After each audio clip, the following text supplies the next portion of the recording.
2025 এর উদ্বোধন উপলক্ষে এবং আবু সাইদ ফাউন্ডেশনের আমাদের সভাপতি রমজান আলী ভাই, আমাদের আবুল হোসেন এবং এই অত্র অঞ্চলে আমাদের বাহিনী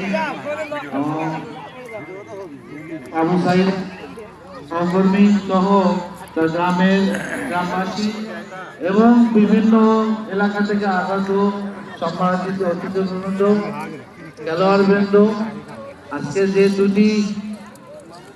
জেলা খেলা উদ্বোধন হতে যাচ্ছে টাঙ্গাইল এবং নীলফামারী, সকলকে আমার পক্ষ থেকে, বেগম রোকেয়া বিশ্ববিদ্যালয়ের পক্ষ থেকে এবং আবু সাইদের বিশ্ববিদ্যালয়ের পক্ষ থেকে আমি সবাইকে ধন্যবাদ, কৃতজ্ঞতা এবং সালাম জানাচ্ছি। আসসালামু আলাইকুম ওয়া রাহমাতুল্লাহ। আমরা শহীদ আবু সাইদ কে আর পাবো না, আজকে শহীদ আবু